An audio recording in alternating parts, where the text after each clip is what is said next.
All right, what's up, everybody? Welcome back to the poker vlog. Today is Saturday, February the 17th, and we got in a session last night at Bellagio. So this is going to be the first official vlog from that property, which I'm excited to share with all of you. This is episode number 38. We are rapidly approaching 40 episodes of the vlog, believe it or not. And I'm excited to cross that milestone. So let's see what happens when we get there in the next couple of weeks. So we get into some interesting spots at the table. I've been doing a little bit of studying on GTO Wizard, and I've really been focused on pre-flop raising ranges. So raise first in ranges and 3-betting ranges. And I think you'll see some of that come through in the vlog and some of the hands that we played in this session. So stay tuned for that. And I'm going to do things a little bit differently in this episode. So I'm going to skip all the B-roll footage and we're just going to jump straight into the poker hand. So with that in mind, let's go ahead and get into it. I will see you at the table. Excited to get our first vlog in at Bellagio, and we get things started with a nice suited connector in the hijack. Holds over to me and I put in a raise to $12. Button wants to play, he puts in the call. And like the 85 Chicago Bears, the big blind is all about defense. He puts in the call as well. 3 ways to a flop, which we totally miss. Jack of diamonds, 5 of clubs, 3 of hearts. The big blind puts in the check. I decide to go ahead and slow down here on this flop and check as well, and the button decides to check. Doesn't seem like any of our opponents are too interested in this pot, so when the turn is the ace of clubs, and the big blind checks for a second time, I decide to start telling a story, and I bet $20. Button takes a look at his cards, but then quickly folds. Now it's back over to the big blind, who takes a bit longer, but eventually lays it down as well. We start things off winning a small pot. A great start to the first vlog at Bellagio. The first hand we played has everyone running scared. We pick up American Airlines in the big blind and see the button limp and the small blind limp. We are not going to be checking our option here. Put in the raise, I make it a little bit larger this time. I bump it up to $20 US. Button wants no part of it. He quickly folds. He is out of there. Small blind tanks for a little bit, and I'm thinking he's going to call, and I'm actually praying he's going to be putting in the call, but eventually he lets his cards go as well. They say when you win the blinds and any dead money, it's a great outcome for your long-term win rate. Sure feels shitty in the short term, though. The logo you see in front of you on the table is a bunch of stickers I had made up to hand out to people who ask about the vlog. Yes, I realize they are upside down, kind of like my life. Anyway, let me know if anyone has any interest in these. Maybe I'll do a giveaway sometime in the near future. The poker, we pick up the hooks and the low jack. Time to catch some fish. Under the gun raises to $16. One of the things I've been picking up on in GTO Wizard is that pocket jacks don't really play very well as a 3-bet versus an under the gun raising range. For that reason, I just go ahead and put in the $16 call, and we are going to go to a flop heads up. Flop is 7 of spades, 4 of clubs, 5 of diamonds. This is a flop that should strongly favor our pre-flop calling range. It appears that the under the gun player is aware of that because he starts things off with a check.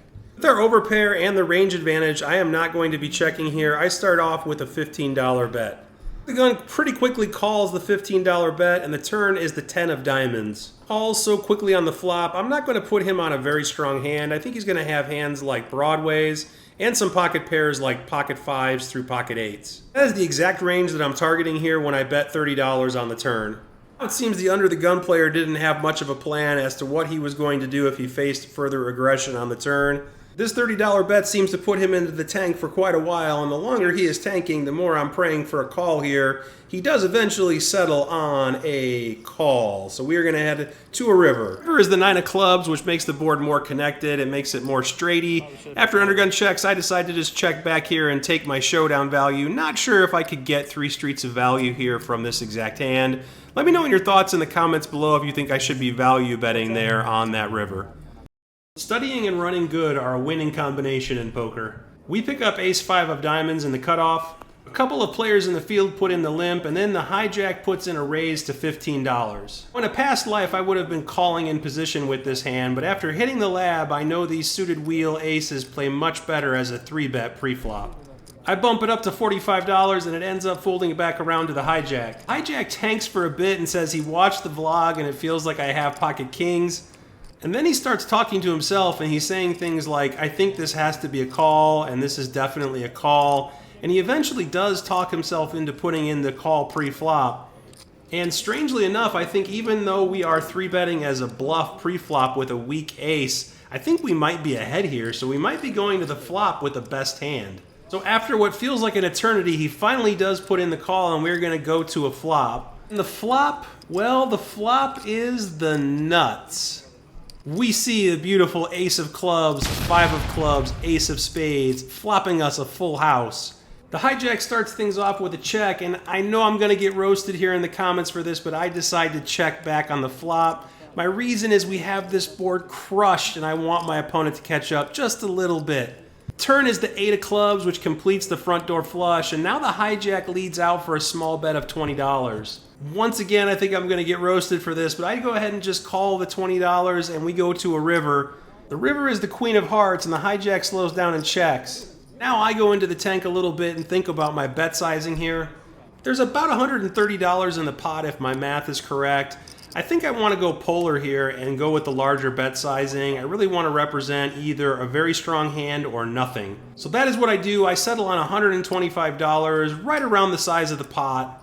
Now it's back over to the hijack and he is once again in the tank. He's talking out loud and he's saying things like, I wish the river was a club, meaning he probably has something like the king of clubs or the queen of clubs in his hand and was looking to complete that backdoor flush draw. Then he says he should call because it's good content, and then that's exactly what he does. He puts in the call and we turn over the nuts. He did end up showing king-queen offsuit, so he did have that backdoor flush draw on the turn, and then he ended up rivering a pair. Anyway, I'm just glad we finally got paid off with one of our value hands on the vlog, and ironically enough, I think we got paid because we were vlogging. All right, we have another suited ace, but this time it's a good one. It's ace queen of spades, and better yet, we are on the button. It ends up folding around to me, and I go ahead and I raise it up to $10. Small blind folds, but the big blind puts in the call, so we're going to go heads up to a flop, which comes down king of hearts, jack of diamonds, 7 of clubs. We've got a gut shot to the nut straight, so when the big blind checks, I go ahead and fire out a continuation bet of $15. I'm hoping to take it down on the flop, but the big blind quickly puts in the call and we go to a turn card. No worries though, because the turn is the beautiful 10 of spades, giving us the nut straight. When big blind checks for a second time, I go ahead and fire out for $25, trying to get value from any of his top pair or 2 pair holdings. And value is exactly what we get when he goes ahead and puts in the call for the second time here on the turn. River is pretty much a blank. It's the 6 of spades, and big blind checks for the third time. He's only got about 200 or so left behind, so I decide to polarize here, and I go ahead and rip it all in and try to make it look like a bluff. Sadly, the big blind just snap folds, and we end up taking down a small pot. Oh well, we win another one. I'm happy to take it. Yes, it's another suited ace. This time it's ace 10 of hearts in early position. We go ahead and get things started with a $10 raise, and 2 players in middle position put in the $10 call, and then it's back over to the big blind. The big blind thinks $10 is not enough and raises it up to $40 to go. With 2 players yet to act behind, it's tough to call here because they could re-raise again and force us to fold. However, seeing that both players in middle position just called $10 pre-flop, they probably aren't super strong. Plus, I think our hand is going to play pretty well in position against the 3-better. So with all that in mind, I go ahead and put in the call. Now it's back over to the 2 players in middle position, who I would expect to be folding quite often here, but surprisingly, both players in middle position call as well. So we are going to end up going 4 ways in a 3-bet pot. There's $120 in the middle. If we connect with this board at all, we're going to have to be putting up a fight for this pot. But sadly, we completely missed this flop of queen of clubs, 4 of hearts, 4 of diamonds. Now the big blind tanks for a while on this flop before deciding to finally put out a bet of $65.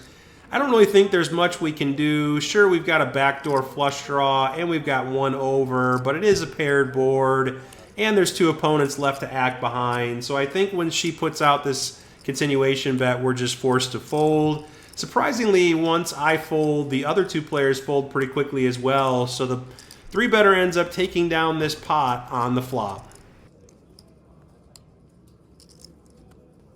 Okay, I'm probably going to get roasted in the comments for the way that I played this one, but here it goes. We have pocket sevens under the gun. I raise it up to $10 to get things started.